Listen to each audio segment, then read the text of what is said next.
Anyway, game 3 time. Weird bans going out so far, and we do have a side swap. But Yunara looking like it is now a permaban on R1 in the LPL, which is quite interesting. We've seen some pretty gross plays on it throughout the first you- couple of days that it was activated. So yeah, I don't not think surprised. we're going to see Yunara Janna, but if you see Yunara Janna, that combo is gross. Because the bounce that you get from like Janna, you get more AD from your shield, and that applies like all the bounces, kind of like how Janna Sivir, Janna Jhin works, and the other good pairings. Janna, unfortunately, is just not being played in this region. You have to watch NACL to see some Janna, where it's actually decent. Always something to consider, as we didn't see the karma in that last game. Seems like engaged supports really are the meta melees here in the LPL, which kind of has been throughout most of its tenure, most of its history. Leona not up for this one, for the Poppy ban. And that Poppy ban tells me we could see a Vi. First pick for Kanavi. I think that he's one of the junglers. Still has had a decently high priority on the champion, even though we've really seen that priority falter for a lot of players. And I think rightfully so. Vi just doesn't feel like the same champ. So yeah, it was either Trundle or Vi. They left to ban the Trundle. And I will say a lot of the bad matchups for Vi are now gone. But Vi Wukong, pretty likely to see the light of day here in this one. I don't want to see first pick Vi, please. I mean, if you can trade the Vi for the Annie, or the Vi for the Wukong, I'd imagine that both of those are likely to go in this first rotation. So if top esports don't really care about that, they can go for the Annie, which was banned away from Creme in game number 1, I believe. So should be a pretty highly prioritized pick, especially here in game number 2 or game number 3, this final game of the series. See what JDG have to respond with here. I like Croc here for a few reasons. One, I think Croc's actually been pretty strong. I'm going to check my confirmation bias with win rates in the LPL. And then the Wukong denied from the Annie pairing. As, yeah, Croc is 12-7 in the league so far. Again, I think that Croc's actually been in pretty good shape. And the Wukong denied will mean that Kanavi has to find a different jungler to pair up. I think that it's pretty dangerous to play something like Elise in this game. But if any player is going to bust it out, it will still be Kanavi willing to play that champion. Oh, Kalista getting locked in here for JackeyLove. Now, we saw Peyz have that highlight moment last split on the champion, but it has really been high prio, mostly in split 2, but seeing it pop up a little bit ever since its kind of infamous showing at MSI. The Kalista Renata still, though, a very good combination, and we're going to see that one locked in as a bot lane. Very curious now to see what JDG want to do. I mean, Kalista's 2-1 in the LPL, and both of those wins are from JackeyLove. So, that said, I still think that this champion's kind of butt. And I like the draft that JDG has so far. Because you have the Renekton Wukong that, hopefully the Renekton can bridge you into the other stages of the game. But Victor into Annie Kalista, that feels really nice for Victor early on. Like, you get to utilize your range in both.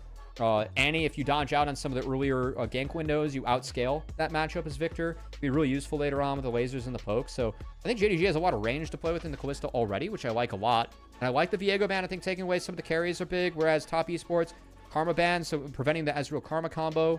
And they don't have to worry about Lucian anymore.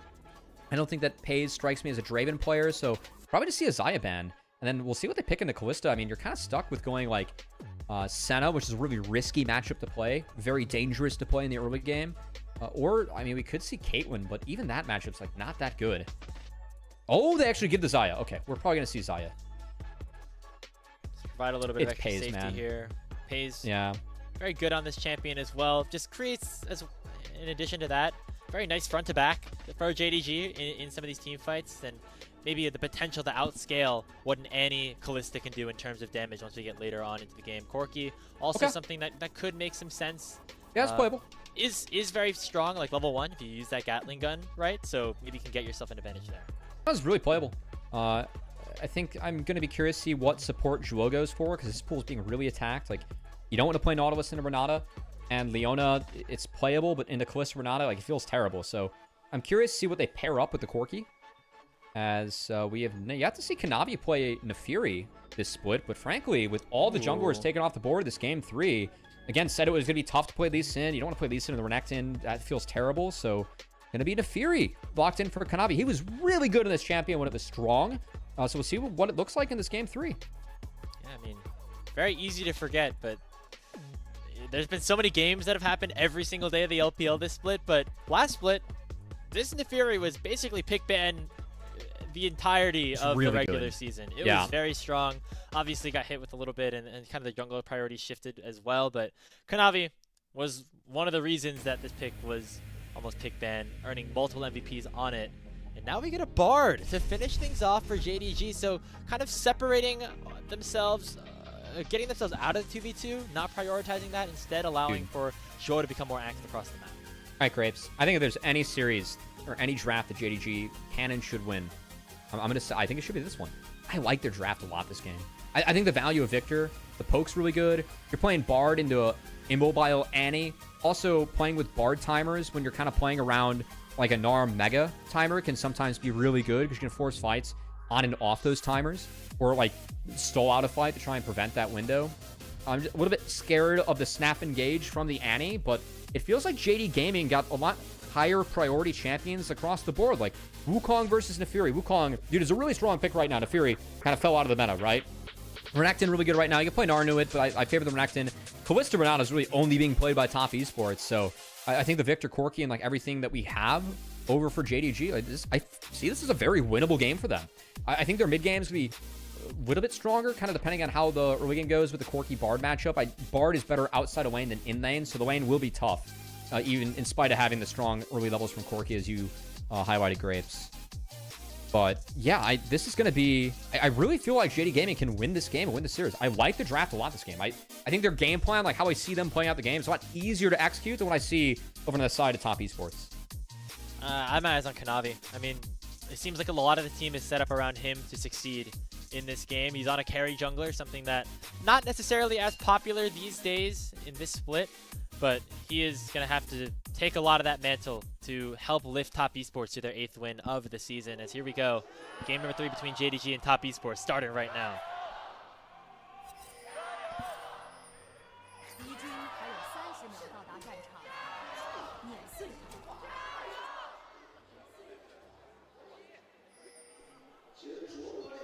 All right. Let's get into it, Grapes. Let's see if JD Gaming can play this one out well. I think their comp is good. I can really see a world where later on they have edge in this game. I think the only way where they don't have edge later is like if Kalista's somehow able to just drain tank an entire fight, which we've seen Kalistas do. But I think the game has to go pretty late for that. And dare I say, another situation where, another world where actually I think I agree with the bot. I think that Top Esports is going to have to use their advantages early. You know, if Kanavi can get that 3 kills or something in the early game like we've seen Neferi's do all of split 2, that will help them win this one absolutely. But if they are not able to do that, the scaling for JDG with this Corki and Victor on the back line going to do a lot of work. I guess technically the bot beat me last game because I thought I called the bot out for being wrong. Hey, and last game was a bit of a mess. Yeah, it was a bit of a mess last game, but I was beat by AI in the last one. We'll see if the human can beat AI in this one, but also the humans align with AI, as I think the chart's more accurate and representative of what the actual skill curves this game's going to be. It beat you last game, but maybe this time we're aligned. I believe, as again, not necessarily a situation that we've seen very often, especially here in this series. But as we were mentioning, a draft that we think actually can go JDG's way if they play their cards in the right way. Obviously, the laning phase is going to be a little bit of a struggle when you have a Bard here for JDG Gaming against the Kalista Renata. So JackeyLove and Han going to get level 2, get this early push. Yeah, I do think it is worth mentioning. Oh, wait, hold on. Okay, we're going to pause everything here. Potential invade from Kanavi, but Shun has gone for an interesting clear. Yeah. So starting the Raptors and immediately going over to the blue buff, as this is actually, you know, if Shun started on the top side, this is about the time he'd be at the blue buff. Kanavi not going to end up finding him this time around. And so, I mean, in a way, for Shun to yeah, and he kind of abandoned his bot lane here, but I don't want to play bot lane at all from Wukong in these first few levels. And Kanavi, obviously, his clear gets really stalled from this because he was looking for the invade that wasn't there. So Shun just kind of ends up ahead off of a creative early clear. He took the camps to kind of defend an invade like this, and Kanavi walked in and wasted some time. So nice early win for the Wukong. Would you like to see creative jungling here out of Shun, who has been one of the more consistent players on JDG so far this season.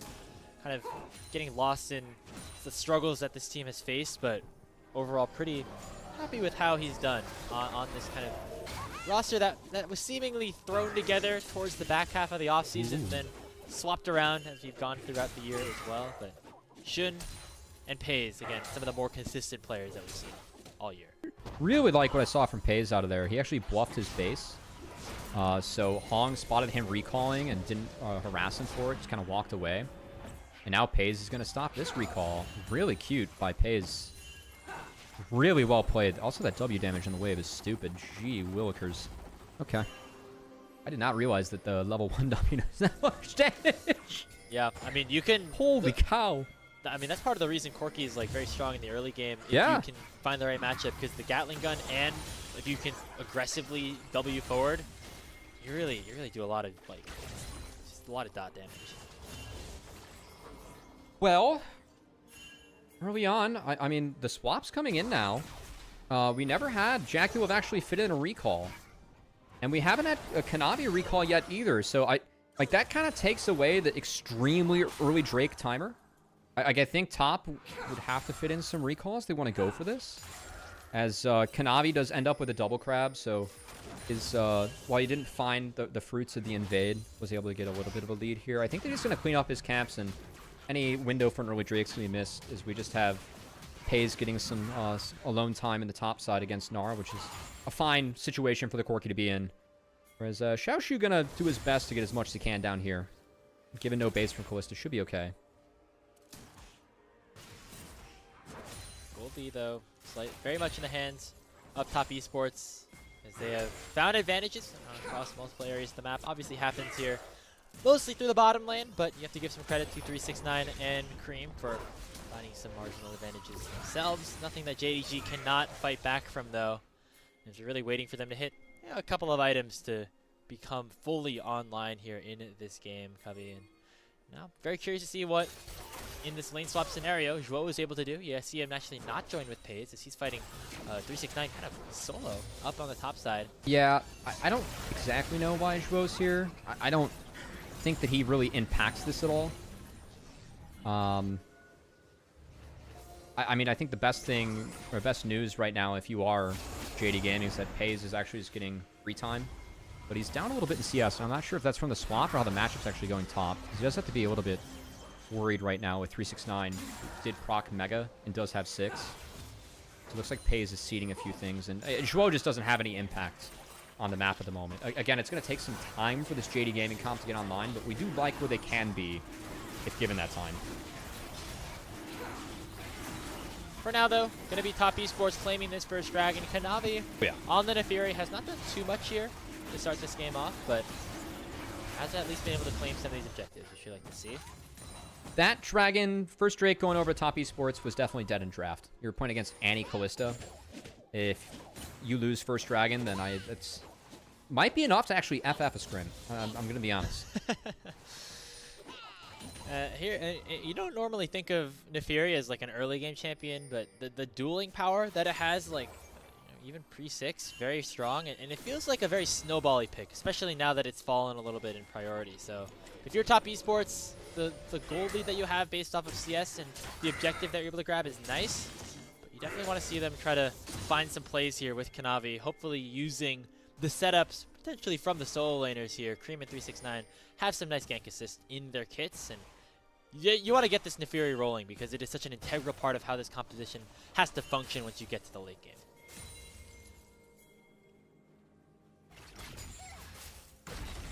Well,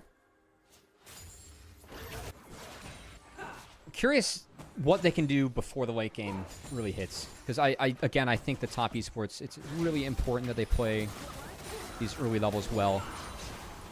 It's just where a lot of the priority and the champ strength that they've picked, it's where it falls, right? So I do like seeing them at least match the Corki now and then try and play for the grubs. Yeah, I think this should just be given.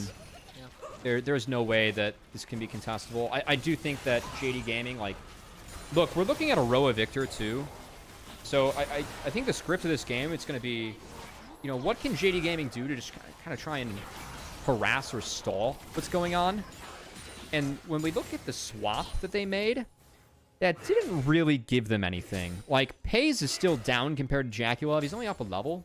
And what it cost, I think, was a lot in this Gnar-Renekton matchup, which, to be fair, if Gnar gets ahead, it could be really good. And this Triforce Gnar is going to be really powerful, I think, this game. Just because he spikes in the power trough for Victor. And that's, again, I think mid-game, top esports just have to hit it really hard. I think that's why they ended up going for something like Gnar, so they can just be strong at that point of the game, instead of a pick like Gragas, which 369 likes a lot.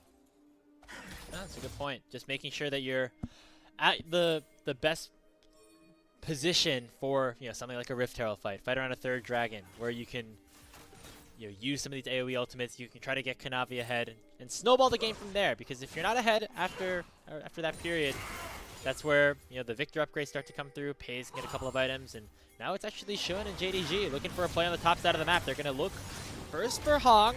It's a very aggressive dash forward from Xiaoxu. They were trying to bait out that Fate's Call, and they do so successfully. Nice cancel on the dash forward by the Cyclone, and now Shun can go back in on the JackeyLove. The bailout not going to save him. That's first blood going over to Xiaoxu. Creme coming in, but it's far too late as the Crocodile trying to hunt down Annie.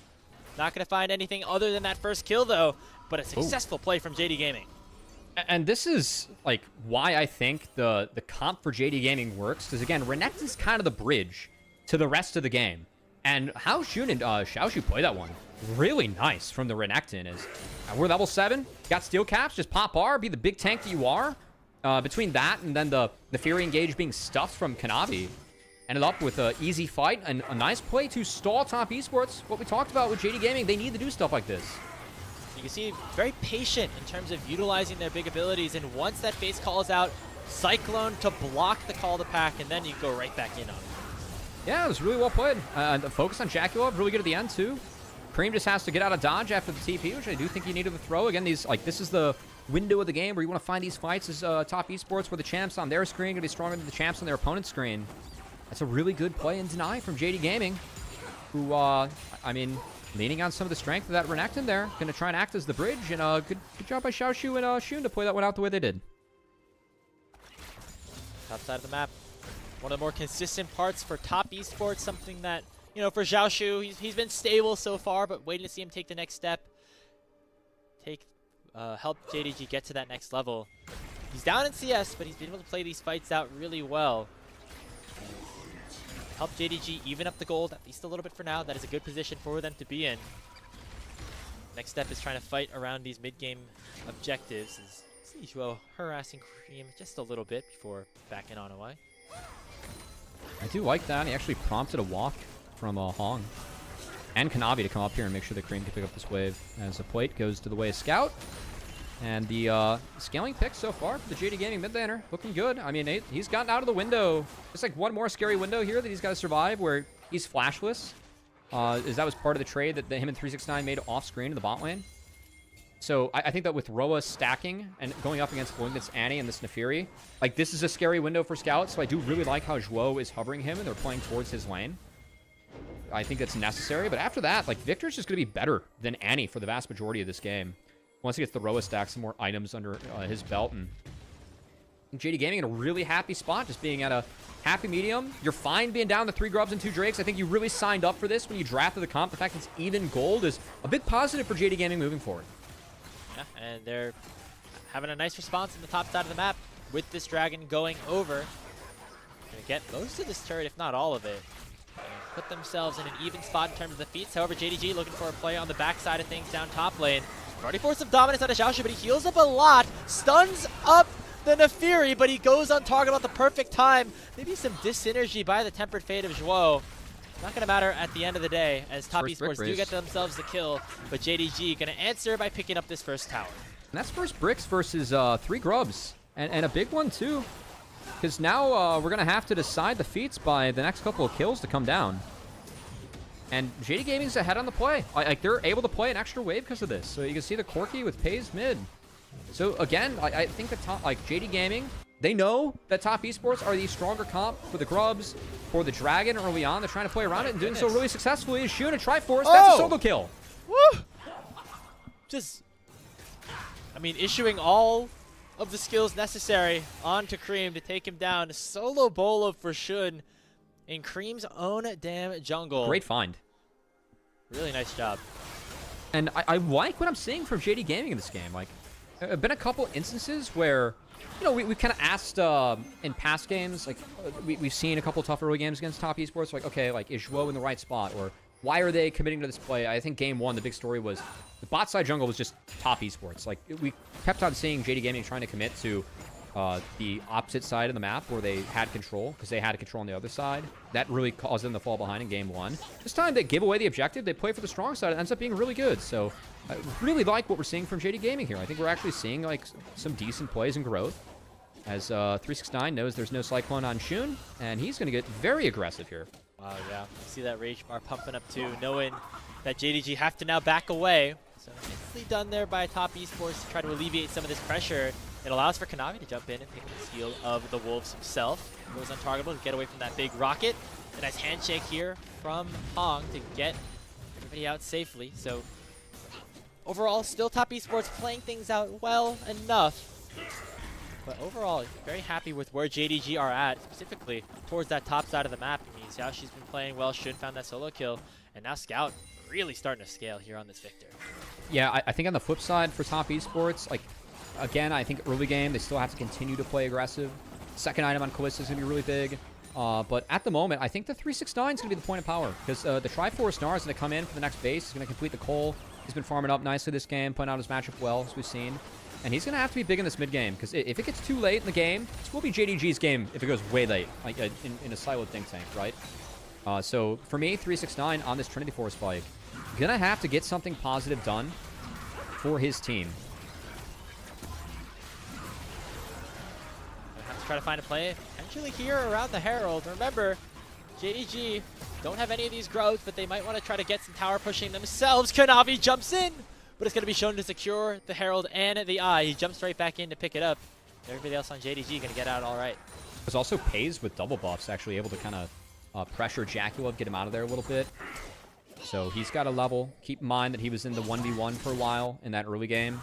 To get a little bit of an experience advantage. This is a little interesting from Hong. I guess they had 369 rotating. They got sums out of Peyz. There's no objective fight up while that R's up, so I guess it's a positive, even if it looks a little goofy. Yeah, no cleanse. Could be big at this dragon spawning in a minute and 20 seconds. Want to get that soul point over to TES. I am a little bit curious that they didn't put 369 and Creme like flip-flop where they're at on the map, as both TPs are up. Like, this is a really tough spot for Creme to be in. You can see like how deep he has to play this wave with no tower top. I think he'd be a lot safer bot side where he has his own tower, and we have seen him lose out on some resources like off screen from this. So this will be fixed because the dragon's spawning here in 50 seconds. We're going to see resets come in and go from there. Oh, no reset. Never mind. TP in. Going for a play. See Shun on the Raptors. They want to punish the Monkey King forward. It's 2 TPs, not just 1. As Shun has to flash away. Tibbers available. They're just going to land the stun to start things off. But Creme takes way too much damage. He dies before the Temper Fate comes through. Peyz jumps away from the call to back. It will be a 1-for-1. Xiaoxu TPing into 4 members of top esports, and he will pay for it with his life. Feats of Warfare picked up for JDG, but top esports win out 2-for-1. I mean, honestly, a little bit disappointing from JDG. I think that if Xiaoxu just has not that TP, the play is actually doable. Lands on the Scout. Mikhail's used here by Zhuo, but 369 very powerful here in this fight, and that's going to allow for TES to get themselves towards the Drake. JackeyLove's got this. And he gets the kill. JackeyLove getting the 1v1 essentially onto Peyz, the bailout helping him out in that instance, and so TES end up winning out here after JDG found themselves in a position where maybe they felt advantage. Hey, I mean, this is a big win for top esports. It talked about how important the one item is for them to cash in against JDG's comp, and they cash it in to make sure this third dragon goes over for free. It's a Hextech soul that we have spawning on the map too, Graves, so that's a significantly very powerful buff that top esports has done a good job of at least securing 3 of, and 369 going to keep the play going. Got his Gnar again. That low cooldown means that Shun is just going to go down again. And Hong will live on top of it.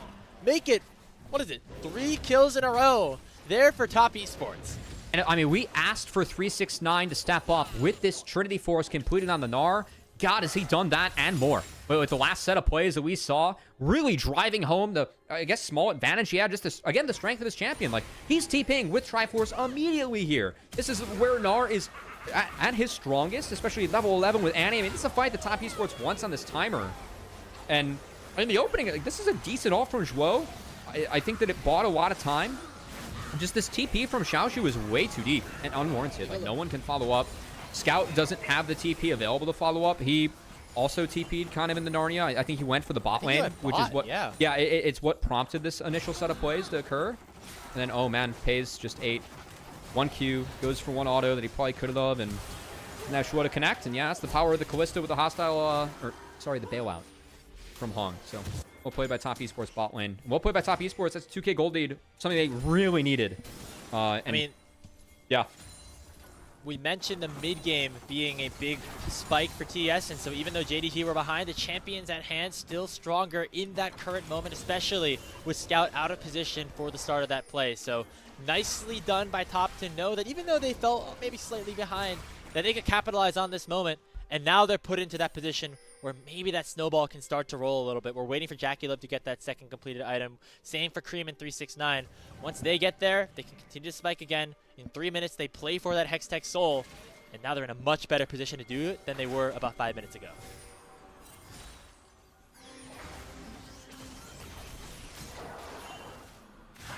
Well, JD Gaming going to have to be very careful and considerate around the Otacon and the Dragon. And especially the Dragon. I mean, I think that taking this 4th Dragon spawning in the game probably more important for JDG than anything. Because Hextech Soul, it's really tough to beat Hextech Soul. I really like their draft and the scaling they have. I think Hextech Soul is a game breaker if they do give it away, especially this early. So, for me, keep this as stable as you can.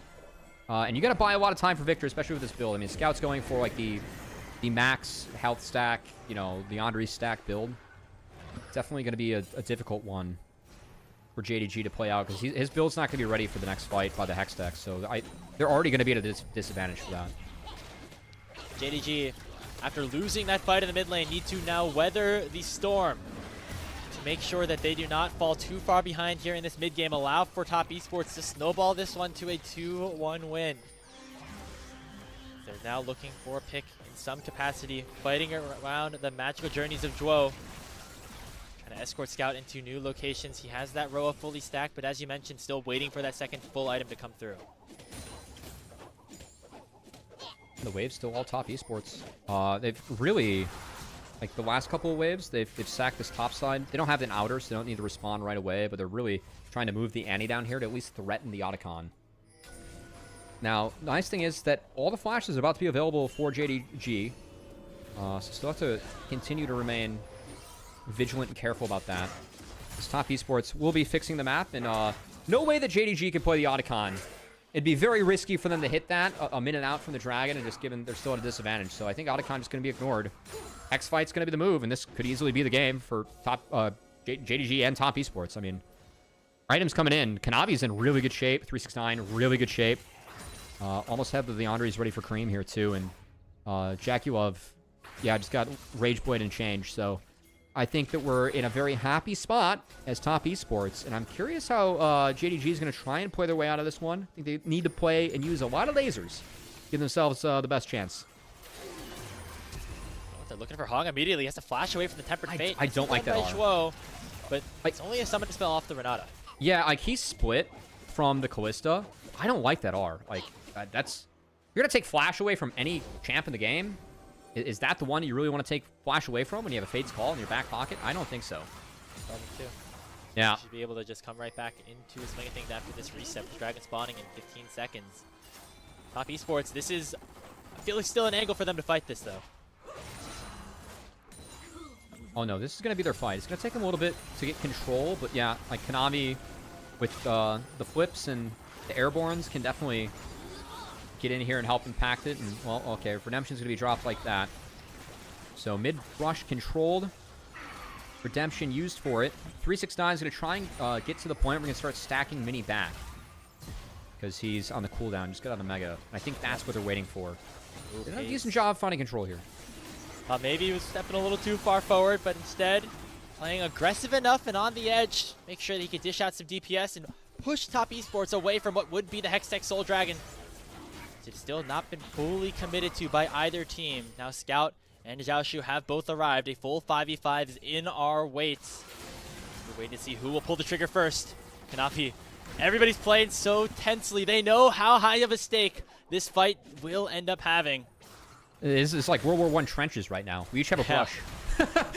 Who's going to go forward first? Who's going to get sent out into no man's land is the question. And it's going to be Peyz issuing out some more damage with the Gatling gun, but he gets chunked out again. Xiaoxu has to catch the wave mid. He has his teleport available if he wants to go for some sort of flank. Both sides very, very hesitant. This is not the LPL that I know and love. What we see instead, aggression once more from top esports. They're now looking to push forward. I think Zhuo's out of wards. We don't see the scoreboard. Did get his ult back. No but flash again, from Hong this time. I just don't like where that's thrown. Like, you got to go find Creme. I think Creme's the person that's the most valuable because you either get his flash insanely valuable on Annie or like you actually lock him down. It's valid Peyz. That's great. To 600 HP. That is really nicely done here from the Gnar right as he turns Mega. And now Peyz is out of the fight as JDG have to try to prevent this soul from going down. It's down to 4,000 HP. They have a Callisto Rend and the Smite. It is soul secured for top esports. But can they win the fight afterwards? Peyz actually sticks around, looking to try to dish out some DPS as Creme gets exhausted on the backside but lands a two-man stun. All the health bars on JDG are dangerously low, but JackeyLove at the flash away. Xiaoxu finds his mark and he takes down Jackie. Kanavi now on the run as well. Peyz will go down to 369. It's an all-out brawl in the Dragon Pit, but JDG coming out on top so far. 2v1 here in the bottom lane alcove as Kanavi going to try to find an outplay, but he will not be able to do so. Soul to top esports, but Otacon will go to JD Gaming. And the fight, a lot of gold goes back into JD Gaming's pockets. Again, we're going up against the Hextech Soul, so we're going to be sciencing out a little bit of League of Legends here. What is more... That's a TP in for 369. He takes so much damage. Not to Mega just yet, but Creme also joins the party. They stopped That's enough to push JD Gaming away from the Otacon. A very big win for top esports off that play. That's a huge play from 369, who for me is the clear pog of this game. Also going for the bin build here on Gnar, looking like a wit's end next for him. Yeah, I mean, that just killed JD Gaming's tempo. And the Otacon is now back to being even or playable for top esports. Do want to go, we have to give credit to Xiaoxu and his re-engage in this fight. As you're going to watch 369, who, I mean, he had a massive sequence. He's the reason that Peyz is so low. But once he goes mini, you're going to see 369. He's going to go for the super flank. So he's trying to get around everyone and go for the big flank and then have a pincer move for top esports. And Xiaoxu breaks it. He goes after JackeyLove, who spends a little bit too much time in the pit. And right when he tries to cross out of the pit, he flashes out. Xiaoxu flash follows with his abilities, finds a shield break with the empowered W, and takes him down. Really big play out of the JDG top laner. By the way, the Otacon's getting started up again by JDG. Tempered Fate was used for another flash from Hong. But now top esports, they don't care about the Otacon. They already have the soul. They're looking for Baron as well. This should just be a trade of these objectives. And honestly, not really sure who you favor. Top esports, though, probably can find a lot with having the soul and the empowered creeps. Well, I'm trying to look at how many roses we got. We're at 20. So they got about 11. Let's see, 20. That's not quite. That's like worth a half a level at this point of the game, just about. I mean, we'll see what they can get off the Baron. I think that Baron could be really big, though, because you can get in a world where JD Gaming, like the scaling team, if you take away these inner turrets now, you can actually start taking camps away from them, and that's pretty dire, right? Because then your scaling team is not getting as many resources across the map. And we do see the camps under siege already. Yeah, the Baron buff's going to be big here for top esports. Really need to continue to push their advantages here. And 369 unrelenting in his pressure. But now he's getting engaged on here by Shun. The Cyclone forces the Gnar and a leap away. And so disengage, at least for now, as the rest of TES take this mid lane tier 2. There were a couple points in the second game where 369 played things a little bit too fast with the Scion, the rest of his team. But man, his Gnar on point as usual. 369 remains to be just that consistent pillar in the top lane of the LPL. He's been that damn good for that damn long at this point. We're really thinking about it. I mean, he almost has he's got similar history now on top esports that he was able to make on JD Gaming. Think about the tenure that he had on both orgs now. Yeah. Pretty crazy to think about. As he is trying to be the difference maker against his old org here. Pushing Mega once again. It should be enough for this tier 2 tower to go down. Here comes Creme. Tibbers lands on it to Shun. They find the stun, but this time it's on to Scout, and the victor is down. Tempered Fate's going to save Shun for now, as the bailout will not save JackeyLove, but now Peyz getting collapsed upon by Kanavi, and that should do it. Shun taken down. Only Zhuo will survive. It's an ace picked up. No, not just yet, as Xiaoxu's still alive. He teleports back in, but it's a 4v1. Top esports, though, looking to break open the base. And I guess the Safiri It's a little bit deep in the bag for Kanavi, but good enough to play with Annie. As Top Esports, from start to finish this game, they used that Kalista damn well. 369 was the perfect bridge that his team needed, and it sure looks like Top Esports going to find a 2-1 on this push. Yeah, it looks a little bit over. The death timer's too long. Xiaoxu gonna have to do something quickly. He has his dominance up now, but the Nexus is now exposed. JD Gaming's victory against a contender will continue to wait as TES move up to 8-1 in the standings with a 2-1 victory over JDG. Well, folks, I guess what we expected in a way coming into the night with Top Esports win, JD Gaming. At least teasing us a little bit with a good game, too, that I feel like was one more off of Top Esports mistakes than JD Gaming good play. And if we look at it through that lens, I still don't know how I feel about this JD Gaming squad. It still feels like Zhuo was just not the answer here, but at least we saw a few positives out of Scout. I thought Scout actually had a decent series. Xiaoxu tried to make some plays, but I just don't see the game plan from this team. And yeah, that game, they had to deal with a full court press from Top Esports, and was not enough to find a way to break that. I mean, you say some good stuff from Scout, but I'm going to be honest, Cubby, where was he in those last couple of fights? I mean, he got picked out and taken down very quickly at the end there, and that really sealed the deal. It seemed like JDG were trying to spread themselves a little bit too thin against the Baron push of Top Esports, and it ended up costing them at that 2-2 on the top side. Yeah, I mean, a little bit. Man, I